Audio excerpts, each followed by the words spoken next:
Welcome back to day 2 of Breakfast with Bob. We're at the 2xU New York City Triathlon.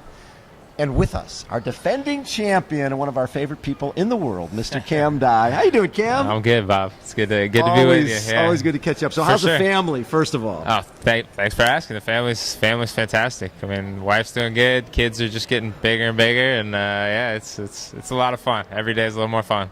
So every time we chat, we talk about the pro side because the reality is that you've got back in the day there was a Toyota Cup, there was the Chicago, New York. All these events had money, and this race does 6K for men, women champions, plus another 3K for the equalizer, 9K. Talk a little bit about where, as a pro, I think for a lot of pros who don't necessarily want to step up to 70.3 in Ironman. Can you make it at that Olympic distance at this point? Olympic distance non-drafting at this point. Yeah, I mean, it's definitely a changing landscape. I mean, it's like you mentioned, you used to have the Lifetime Series, and then you had Escape from Alcatraz. You had all these big races, and a few of the standalone races still around. Alcatraz, St. Anthony's, those big classics are still there. Boulder Peak came back this year, which was awesome. And now you've got the Escape Series. IMG partnered with Bill Burke, and they're doing a fantastic job of bringing Olympic distance racing back to the pro side. I mean, I think it's, for someone like myself, obviously it's important. This is my bread and butter. This is what I want to do. I don't really have, burning desire to go up in distance right now. It's a long way. It is a long way. And it's sort of like telling some guy who's because you see it in running, a guy who's run a 5K, steps up to 10K, then the half and the full. But a lot of those guys, you can make a living in a 5K. You don't necessarily have to. And nobody tells the guy that, the 100-meter, the 200-meter guy, he has to go run the mile or the 5K. I mean, if you're good at something, you stick with it. And I mean, Hunter Kemper's never done a half in his life. He retired without ever having done a half. And I mean, I've done a few, but this is more fun. This will be my 4th race in 6 weeks, and it's the best, right? It's great. I mean, I train to race. I don't train to train. Right. So the more I can race, the better. And with some of these series coming back, I think it's going to be huge. I mean, honestly, last year, the way things were going, my biggest fear was that there was going to be like a lost generation of pro triathletes, because kids coming out of college, kids starting out, there was nowhere to go. You either had to go long or you had to go ITU. Right. And if you can't swim at the top level, you can't go ITU. If you can't run at the top level, you can't go ITU. And if you're 22, you shouldn't be going to Ironman, because your career is going to be about 4 years long. Right. And then you're still not going to make any money, because those are just as competitive, if not more so. I mean, it's this sort of resurgence, I think, in short course racing. I mean, with Lifetime, I don't know exactly what they're going to do on the pro side with their series next year, but it's just good to see more of an emphasis on short course racing, because not only the pros get their start there, but your average age grouper has to start somewhere. And anybody that starts with an Ironman is not going to do this sport as a lifestyle. It's going to be a one and done. Absolutely. So you've got to get into a community and find those local races that you enjoy, and join a team or find a group to train with, and that's how it becomes a lifestyle, which then turns into years and years of racing, which, I mean, that's good for everybody. It's good for the health of the person. It's good for the triathlon community. I think it's good to see races coming back. I mean, especially, like I said, Boulder Peak. I haven't raced at home in 5 years, so it's fantastic to get to race at home last week. And it's the first time my kids have ever been in a finish line when I've done a race. So, really? Yeah, I mean, we haven't done the whole travel with the kids thing. I mean, the reality is this is a job for me. They've got school, and so it's easier for everybody if I just kind of do it as a business trip. But yeah, I mean, it was fantastic to finish line and see the kids, and So I think things are going in the right direction finally again with short course. Love that. So this is I think your 4th time here. I think the first time you flatted. Second time you lost to Ben Collins in a sprint. Last year you won.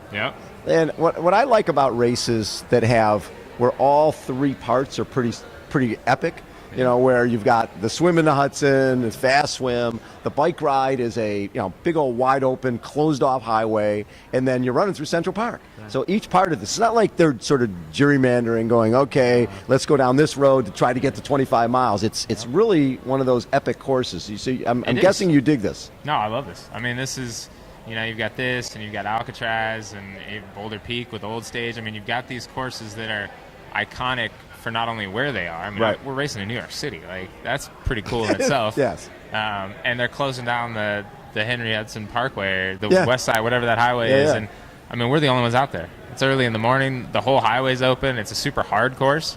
I mean, I had no idea first time I came to Manhattan was for a swim meet back in high school. Then I came for this race just kind of expecting it to be flat. And Manhattan's not flat. I mean, it's amazing the hills that they have here. Just Central Park that's a terribly hard run. I mean, that is a brutal run. And on these days where it gets hot and humid, this is as hard of a course as any. I mean, it's swimming in the Hudson. It's short, but it's fast and it's iconic. It's a pretty cool venue. And I think that's definitely part of the draw for this race. So when you look back at your career, and you've been racing for how many years now? This is 11 now as pro. Years. Yeah, wow. It's becoming a career. What do you look back at as your, the best day you've ever had? I mean, I'd probably still go back to 2010, the first time I won a big pro race when I won St. Anthony's. Yeah. And the podium was me and Greg Bennett and Craig Alexander. And it was one of those days where I had a great day, obviously. It was super choppy swim. I had a good lead out of the water, went hard on the bike, and basically those guys just let me get too far ahead. I mean, they didn't really know who I was. Right. They thought I was going to collapse on the run, and they ran most of it back. And they basically just let me go a little too far. And but that was the first time I think I truly believed I could do this as a professional. Yeah. I mean, I'd won Memphis in May the year before, so I'd won a race, and you can do this. But to win a big race with the a big boys. prize purse with the best guys in the world, I mean, that was the moment when I kind of realized that maybe this wasn't just a pipe dream, and this could be a career. And so I mean, that was definitely my favorite day. I'd say the only day that comes close probably is in 2012 when I won the Lifetime Series for the first time. Yes. My son had been born a week earlier. I'd won LA, flown home. My son had been born 24 hours later. And then 5 days later, I had to fly to Dallas because it was the end of the series. And you have to finish the series to win the money. And so then I went down there, and I think I got second in the race, but I won the series, and it was the first time I'd won the series. And it had been so many years in the making that, I mean, those 2 days I think will probably stand out as, at least at this point, those are the two best days of my career. When I look at the history of triathlon and Olympic distance, and I'm so jazzed to see it coming back, but you look at Chicago and New York and Mark Allen and Greg Welch and all the big names. Those races in the early days, Chicago especially, meant more than Ironman, right? You had everybody there.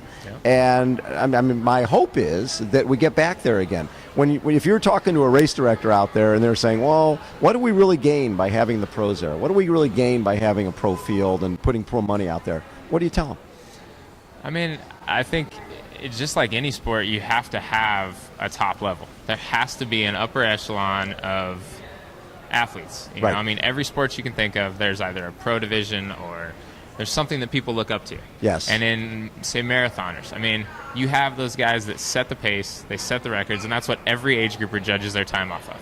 Oh, I only lost by 20 minutes in the Chicago Marathon to, the guy that won. Or here, tomorrow, when I go, somebody will come and say, wow, I looked at the results, and you only beat me by 10 minutes. And that's sort of that carrot. And, I mean, the reality is the professionals do bring the media attention, and they bring the hype, and they have the ability to get a bigger audience and to create a buzz around a race. I mean, it's a very different thing when you go to a race that's just age groupers versus a race that has a good pro field. I think that the partnership, I always look at events and go, you sort of need the push and the pull. You need all the age groupers paying their fees, but you need a pro field. You need the pro field at the top, because what the pros do is like you said, they drive attention. But they also, if I'm choosing where to go, if I'm choosing what race to do, I want a race that checks off all the boxes. It's iconic. It's got a great course. It's got a great pro field. It means the pros want to be at that race too. It's important to them, which means it's more important to me. Sometimes I think, and I saw this at Rock and Roll, when our company owned Rock and Roll, and they got rid of all the pro field. And I think it made the events lesser than by getting rid of the pro field. It just became... And it's great. You're still getting a lot of folks, but I just think that you need to have everything to make it iconic. I totally agree. I mean, and I think the pros we're certainly not perfect by any means. I mean, there's a lot of the pros that could do, myself included, probably, that could do a better job of publicizing the races and doing more at the races, doing appearances and clinics and those kind of things. And I think there's always been a missing dialogue between the race director and the pros. I agree. I mean, now that I've been around for a while, I can get in a room with most of these race directors and have a conversation. But, 5 years ago, 10 years ago, that wasn't the case. And if there's not any dialogue between, okay, how can we help you? How can you help us?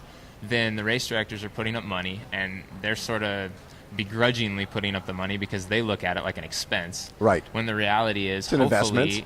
Hopefully it's an investment, and their race is going to grow, and the exposure for their race is going to grow, and that's what the pros can bring if we're allocated correctly. I mean, right. we're here this weekend. I mean, I don't have any responsibilities this weekend. I don't have any appearances or anything I could do, but I'm here. I could do that kind of stuff, but those conversations have to occur. Right. And I think both the pros and the race directors could do a much better job of communicating with each other, figuring out how to partner to grow the sport and grow the individual races, and figure out, how to do a better job of that. But yeah, I think without the pro field, the race just sort of loses that little bit of buzz, and it's not quite as exciting. And when the first wave to go off in the morning isn't the big pro field with the big names that people all know, that there's a missing part to that. And I think that shows with some of these races that have gotten rid of the pro field. The numbers have dropped, the coverage has completely gone away, because the magazines aren't going to cover a race that's got no pros in it, because what are they going to cover? I mean, the guy that wins the race, fantastic athlete, trains really hard, has a family, he's a banker. Right. It's not the same. That's not a professional athlete. And I think, like it or not, kids still want to grow up to be professional athletes. And no question. Kids that swim, bike, and run want to grow up to be professional athletes. That's no different than basketball or football. And I think everybody, USAT, the race directors, the athletes, we could all do a much better job of collaborating and figuring out how to grow the sport and be more useful to each other. And I think we'd all benefit tremendously. So the equalizer, where the women go off first, and they've been doing that for a number of years. They started first in Minneapolis. You like that format? Yes and no. It's the good parts about it are that it's an extra carrot. In this case, it's an extra financial carrot. Sure. And that's cool. The downside of it is it's 100% just a time that they're somewhat guessing what the head start should be. Right. And the reality is I've only seen one time ever where it was a close finish, because it's either a blowout to the men and they catch the woman at like 4 miles in the run, or like last year here where I was by myself the whole day and Hele and Sarah Haskins were racing each other, fighting back and forth all day. They're pushing each other that much harder. Yeah. I didn't even get close. I never saw them. So it's sort of a matter of, like, you can do the math and you can go based on the historical results, but that doesn't necessarily take into account who's there that year, what the conditions are, what the race is. This race what shape they're in. Exactly. And this race is different too, because the swim is so short, it's almost inconsequential. It's a downriver swim that takes 10 minutes. Right. Instead of 17 or 18 like it would normally. So you can't even use a mathematical formula from other races. You sort of just need to use bike run and try to figure that out. So, it's hard, It's an interesting carrot, and I guess I've always, on a perfect day, at least my assumption with the equalizer is they're hoping to have a man and a woman sprinting down the finish line. Yeah. Well, it's I don't know that that's really something everybody wants to see, because I don't know that it's going to be, unless the guy has a massive disadvantage going into the sprint and you just hit the tape at the same time. If you hit the chute at the same time, most times than not, the guy's going to win because it's a sprint. And so I guess I've always just kind of wondered what the goal was. I think that goal is, and what I saw with LA Marathon when they first started it, the goal was, when you're showing it on TV, it was almost like, here's the Russian gal, there's the Kenyan guy, right, and you're playing Pac-Man, right. And you don't know either of them, but they're the perfect example. The TV share that they got in LA the first year they did Equalizer, normally those shows get like a 1 share. With the Equalizer, they got a 7. Because everybody was watching to see here's getting closer. Is he going to get him? And that was what was fun about it. And the other side of it, from a lot of times the women get lost in the shuffle during the race because sort of immersed with the guys. And if the women are off the front then, you get more video and photo. So I love the concept. And maybe if we had the same athletes racing a number of years in a row, then you can come up with a real number and make it work. But anything that's novel and cool, absolutely, that's what it's all about. It's good for the sport. Yes. draws viewership, or I mean, the reality is if anybody cares about it, it's a good thing. So that's it. I mean, if the sponsors, I mean, Toyota was always a huge fan of it, yeah. so that's why it stuck around with the Lifetime Series. And, right. Yeah, I mean, it's certainly not a bad thing. No.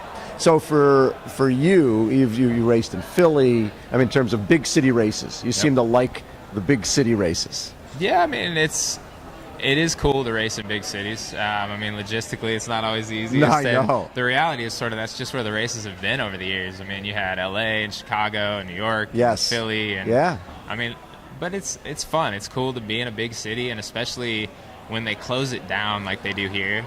It's pretty special. I mean, even just the novelty of riding to the start line tomorrow morning when it's 4 a.m. It's pitch black. All the bars are still emptying out. I mean, you're riding through the city.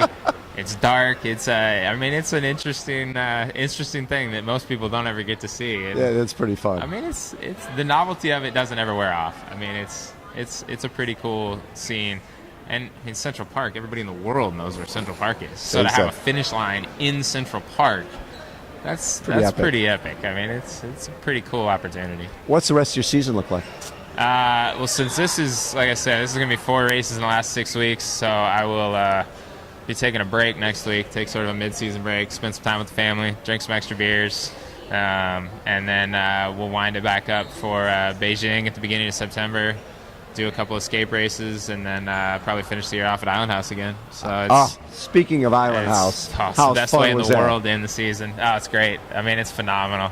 Mark and Luke and Beth have done such a good job of growing the race and continuing to tweak it every year and make it better. And yeah, I mean, you couldn't ask for a better way to end the season. What I love about that format, multiple 3-day format, and you've got Olympic champions, you've got Ironman champions, you've got people in the middle, and you would assume that the I2 guys have an advantage, but when you put them on time trial bikes for the first time, you never know what's going to happen. Yeah, that was really special. No, yeah, I mean, last year it was incredible to be out there with Richard and Lionel Sanders and Sebastian Kienle. I mean, guys you probably never raced before. Exactly, it's guys that I literally had never raced before, and you're out there battling it out for 3 days. I mean, that's the part I love. I mean, it's the 3-day.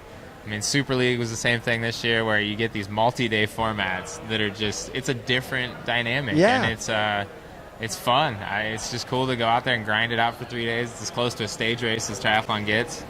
But I think, it's like you were talking about with the Equalizer. It's just that novelty of something that's a little different. Yeah, brings a little bit kind of a different twist to the race, and the guy that goes the fast on the first day might not be able to win the whole thing, and it keeps it exciting. And it's just a fun new twist to triathlon. So when you look at this field, who's going to be somebody you have to worry about tomorrow? I mean, there's a couple guys, a bunch of young guys actually. I know. I'm starting to feel like an old man. One of the guys I train with at home, Jason West, is probably one of the fastest runners in the U.S. right now. So he's dangerous if he can stay close. With a shortened swim, that helps. Jackson Laundrie, same thing, Canadian kid. Yeah. Solid biker, runner. And again, his weakness is the swim, but the swim's so short here that it doesn't necessarily... That's true. I can't do what I normally try and do here. So, I mean, I think those two guys, and you got Timmy Winslow and Robbie Deckard, a couple other U.S. American young guys. I mean, it should be a good battle. And then on the women's side, I don't know everybody that's here, but I mean, Lauren Goss won Alcatraz a few weeks ago. Yep. So she'll be out there gunning for the money, and it should be a good race. Good man. Cam, always appreciate you being so generous with your time. My pleasure. Always a fun. Cam Dye has been our guest, the defending champion here at the 2xU New York City Triathlon. Hold on, everybody. We will be right back.